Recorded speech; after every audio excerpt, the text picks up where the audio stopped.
Hi, my name is Llewellyn Vandalter, and this video is based on my social informatics research paper on generative AI in the workplace. The title is Expectation versus Experience, a social informatics perspective on generative AI in the workplace. As I was considering topics, I looked at a simple but very critical question. What happens when the promises organizations make about AI meet the reality of everyday work? Over the last few years, generative AI has moved into a lot of tools that knowledge workers use.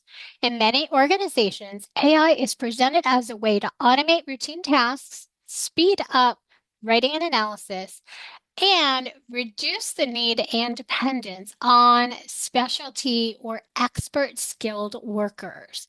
The expectation is a smoother, more efficient kind of knowledge work. When you look at how people actually use these tools, the picture is more complicated. Generative AI can help workers get started. It can draft an email, outline a report, or suggest code. But the outputs are not consistently reliable.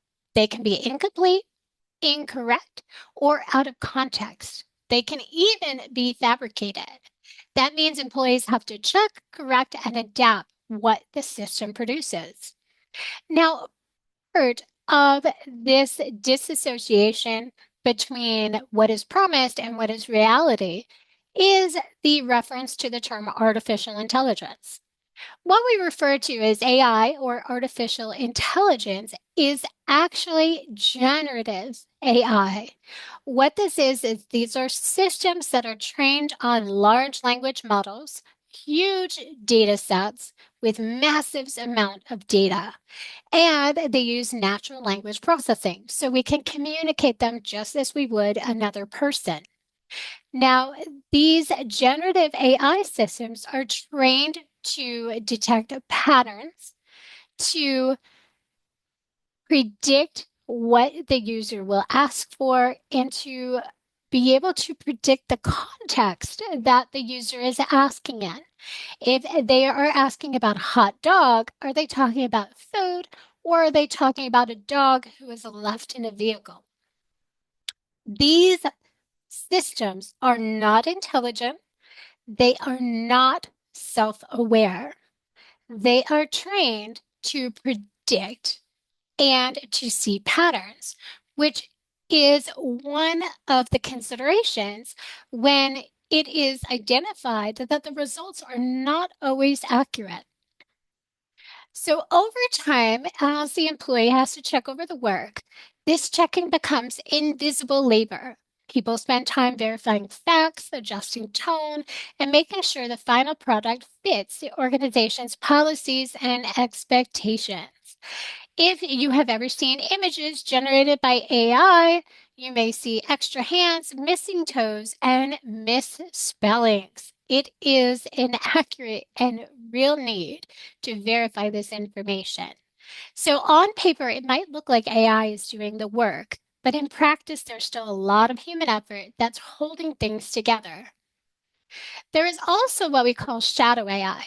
This is where workers use AI tools that are not officially approved, or they use them in ways that are not clearly covered by policy. They do that because they're trying to meet deadlines and expectations, but the official tools, rules, or training do not fully match what their work or their company requires. In my paper, I use the social informatics perspective to explain this gap. Instead of treating AI as a standalone tool, social informatics treats it as part of a socio-technical system that includes people, processes, information, technology, and culture. The same AI tool can have very different results in different workplaces, depending on how these pieces fit together. From that perspective, the expectation experience gap is a sign that the system around AI is not aligned. Policies may be vague, training might be incomplete, or workflows might not match the way the tools actually behave. When that happens, invisible labor and shadow AI are almost guaranteed. The recommendations in my project focus on alignment. Organizations can make expectations about AI use more explicit and realistic about the AI capabilities. They can invest in training and peer support so workers are not guessing. They can adjust approved tools and security rules to fit real workflows. And instead of pushing work into the shadows, they can find ways to make it more efficient. They can also treat AI as a cognitive partner that extends expert judgment rather than as a replacement for expertise.